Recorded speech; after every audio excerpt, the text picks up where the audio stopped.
Comme nous l'avons dit dans une précédente vidéo, une variable peut être modifiée au cours du temps.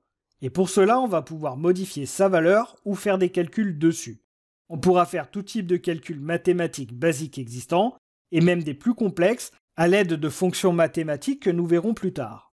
Dans l'exemple que vous avez à l'écran, on décide d'ajouter 10 à la variable score en utilisant le symbole plus, symbole de l'addition. Alors vous allez me dire, on a déjà utilisé le symbole plus pour la concaténation. Effectivement, il faudra faire attention de ne pas confondre la concaténation et l'addition qui utilisent tous les deux le symbole plus. L'addition fonctionne sur des nombres, alors que la concaténation se fait avec au moins un texte.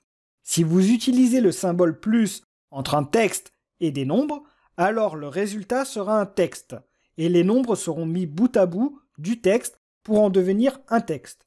J'espère que je suis clair, et si ce n'est pas le cas, de toute manière, on va directement dans Visual Studio Code pour regarder cela. Donc de retour dans Visual Studio Code, je vais déjà commencer par rajouter 10 à mon score. Pour ce faire, je continue ici, je fais une troisième ligne dans mon programme. Pour cela, je vais écrire score, donc ma variable, qui va recevoir son ancienne valeur plus 10. Pour faire cela, je réécris score, donc c'est-à-dire son ancienne valeur, qui va prendre ensuite 10 de plus. Donc ici, je viens de rajouter 10 à l'ancienne valeur de la variable score, qui était 10, et j'ai donc maintenant 20 dans cette variable. On va réafficher le même message. Je peux copier cette ligne en faisant un CTRL-C. Je vais en dessous et je colle ma ligne. Nous avons donc deux fois l'affichage qui sera fait. Je vais lancer ce programme et vous montrer le résultat. Je réécris node main.js et nous avons le score est de 10 et ensuite le score est de 20. Parce qu'effectivement, nous avons rajouté 10 à notre variable score.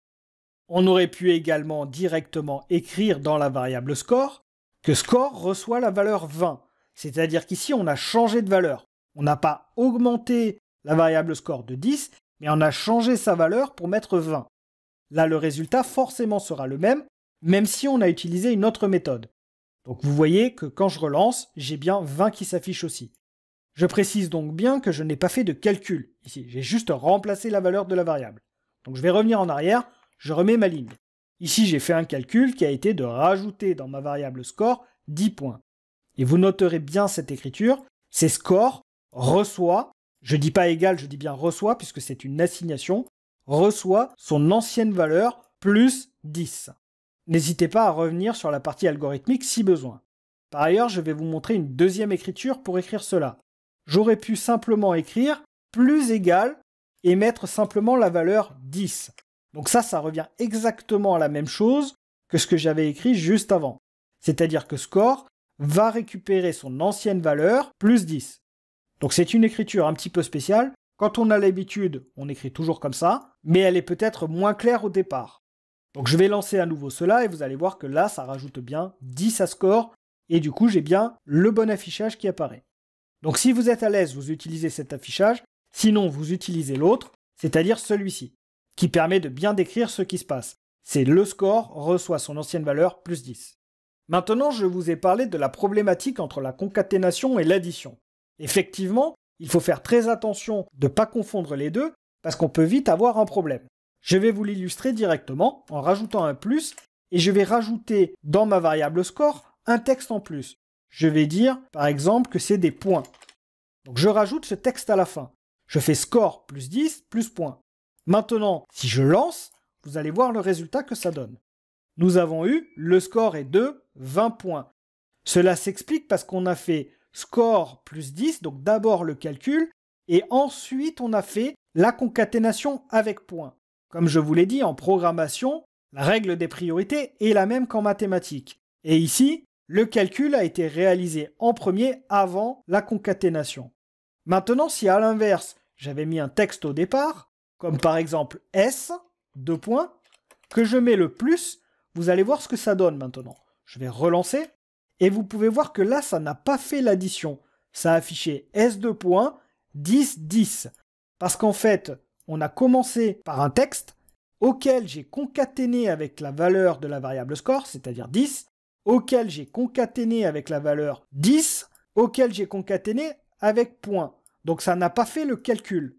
ça a fait d'abord les concaténations puisque ça respecte encore une fois les règles de priorité mathématiques.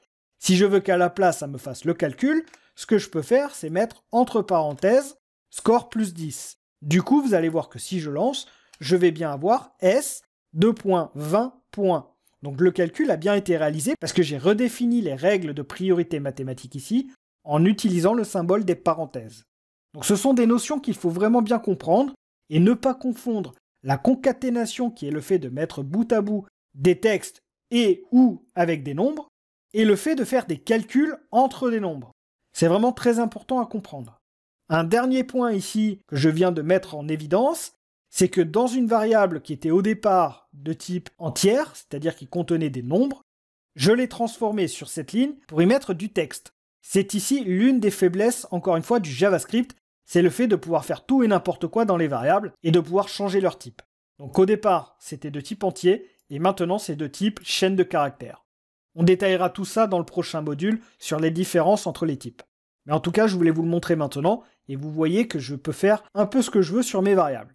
On va revenir avec ce qu'on avait au départ, c'est-à-dire simplement score plus 10 pour tout simplement avoir rajouté à l'ancienne valeur de la variable score 10 points. On a donc 20. Je vais relancer. Maintenant, avant de passer à la vidéo suivante, un dernier point que je souhaitais vous spécifier avant de passer aux exercices, c'est en fait de voir les commentaires. Donc c'est un autre point qui est intéressant et important en programmation, c'est qu'on va pouvoir rajouter des lignes qui ne seront pas interprétées, pas exécutées par le programme.